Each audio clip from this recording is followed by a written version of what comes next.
Morning! Welcome po sa isa na namang episode ng FeedPro TV. Ako po si Rod Soberano, Technical Sales Officer ng FeedPro.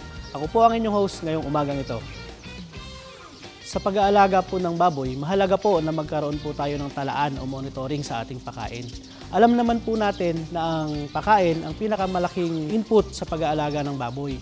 Ang kagandahan po nito, malalaman po natin ang effectivity ng ating pakain. Nang sa gayon, ma-maximize po natin ang ating kita.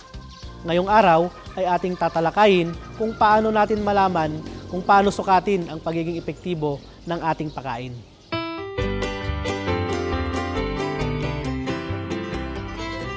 Ganito po yan. Halimbawa po, bumili tayo ng biik. May timbang na 10 kilo. Pinakain po natin siya ng 4 na buwan at nakakonsume po ito ng 4 na sako din. Saka matotal po, 200 kilo siya ang naubos. Bumigat po ang ating baboy ng 100 kilos. Unahin po natin yung FCR. Ang FCR po, base dun sa ating example na ginawa, para po matutunan nyo kung paano ma-compute ng mahusay, kukunin po natin yung total na nakain ng baboy. For example po, sa nakain niya ay 200 kilo or 4 na bag. Ito po ay i-divide natin yung total na nakain niya doon po sa final weight ng baboy. Yung pong final weight naman, kailangan pong ibawas naman natin doon yung initial weight nung binili nyong biik. Kasi po yun, binili nyo na may timbang na siyang ganun talaga. Yung po, lalabas po ngayon yung pag dinivide mo yan, lalabas po yung FCR kung yan po ay mababa o mataas. Sa kaso po natin, ang FCR po ay lalabas siya na 2.2. Pag ibig sabihin po nun, pagka po kumain ng 2.2 kilong feeds, ay bibigat po siya ng 1 kilo. Yun po ang FCR. Doon naman po tayo sa ADG. Ang ADG naman po ay kinukompute naman ito yung final weight po uli ng baboy. Tapos po ile-less mo uli yung initial weight niya uli ng pagkakabili nyo. For example, 10 kilo. Tapos po, bilangin nyo kung ikano nyo katagal siya pinakain. For example po, 4 na buwan. E di 120 days nyo po siyang pinakain. Doon sa final weight, i-less nyo rin po yung initial weight and then po, i-divide mo po doon sa tagal nyong araw ng pinakain. Lalabas naman po yung tinatawag nating average daily gain o yung pong binigat ng baboy nyo kada araw. Base po sa ating halimbawa, bumigat po ang ating mga baboy ng 750 grams kada araw. Doon naman po sa cost to produce o cost of meat na tinatawag, ito po yung para makompute po natin dito kung magkano po ang naging puhunan nyo sa bawat kilo na binigat ng baboy nyo. Ito naman po ay makukuha natin, kukunin po natin dito yung total cost po ng biik. Binili nyo rin yung biik ng halagang 2,000 for example, isasama po natin yun sa total cost, divided by po sa final weight ng baboy. Kung tumimbang siya ng 100, base po sa ating halimbawa, gumastos po tayo lang dito ng halos 80 pesos per kilo ang puhunan natin. Kung maibebenta po natin ng 100 pesos yan per kilo ng karne, ibig sabihin po, meron tayong 20 pesos na kinita kada kilo. Kung tumimbang po ang baboy nyo ng 100, kumikita po kayo ng 2,000. Ano po ang kahalagahan ng itinuturo ko sa inyo? Ito po ay para malaman natin kung ang feeds po natin ay maganda, kalidad po siyang gamitin, at nang malaman po natin kung tayo ay kikita o hindi. Kasi po halimbawa, bumili rin po kayo ng biik uli, gumamit kayo ng hindi kalidad na feeds. Ang mangyayari po niya ng FCR po ninyo, tataas. Pag tumataas po ang FCR, ibig sabihin po yung produkto o yung ginamit yung feeds ay mas marami ang kinakain para makapag-produce siya ng 1 kilong karne. Yun naman pong ADG nyo, bababa naman po siya. Kasi po, ang ADG ay average daily gain po niyan, hindi po siya lumalaki ng malaki dahil nga po kulang yung nakukuha niyang protina o nutrient do sa pagkain. Kaya po mangyayari niyan, baka po maging ADG nyo yan ay 500 grams lang per day, baka po maging timbang ng baboy nyo sa final weight niyan mga 60 to 70 kilo. Paano po kung ang gastos nyo ay 80? Tapos po 70 kilos lang tinimbang ng baboy nyo.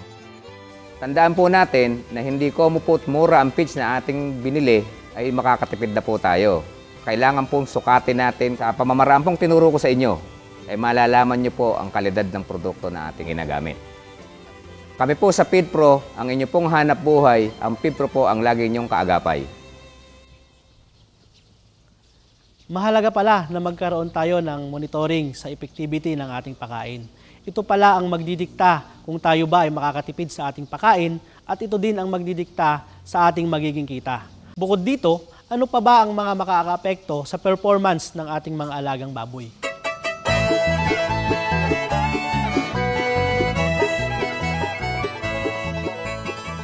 Bukod po sa una nating tinalakay, ay mahalaga din pong malaman natin ang kahalagahan ng triangle of success ng ating pagbababuyan. Unang-una kapaloob po doon, yung una nating nabanggit, yung magandang nutrisyon. Isa po yung mahalaga para makapagpalaki ng baboy.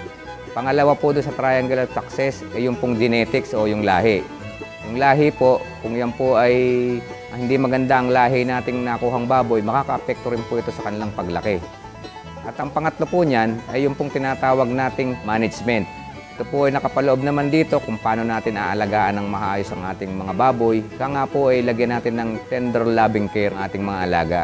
Pag sinabi nating tender love and care, ibig sabihin po niyan ay bigyan natin ng magandang hygiene ng baboy o kalinisan, bigyan natin ng sapat na pagkain, bigyan din natin sila ng tamang sukat ng kulungan.